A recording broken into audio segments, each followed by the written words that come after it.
Hello friends, welcome to ATK kitchen. இன்றைக்கி நம்ம பார்க்க போகிறது ஆந்திரா ஸ்டைல் கோவக்காய் உருளிக்காரம் எப்படி செய்யலான்னு பார்க்கலாம் வாங்க. கடாயில் 2 ஸ்பூன் எண்ணெய் சேர்த்து 1 ஸ்பூன் ஜீரகம் 1 ஸ்பூன் மல்லி சேர்த்துக்கலாம். காரத்துக்கு 4 காஞ்ச மிளகாய் சேர்த்து நல்லா வதக்கிக்கலாம்.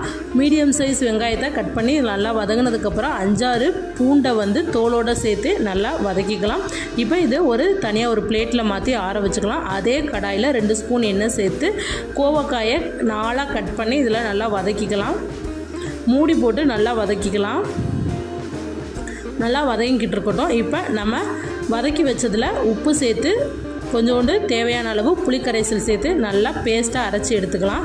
இது நல்லா வதங்கினதுக்கப்புறம் இதில் போட்டு நல்லா மிக்ஸ் பண்ணி 1/2 கிளாஸ் தண்ணி ஊற்றி நல்லா கிளறி எடுத்தோம்னா ஆந்திர ஸ்டைலில் காரசாரமான கோவக்காய் உருளிக்காரம் ரெடி.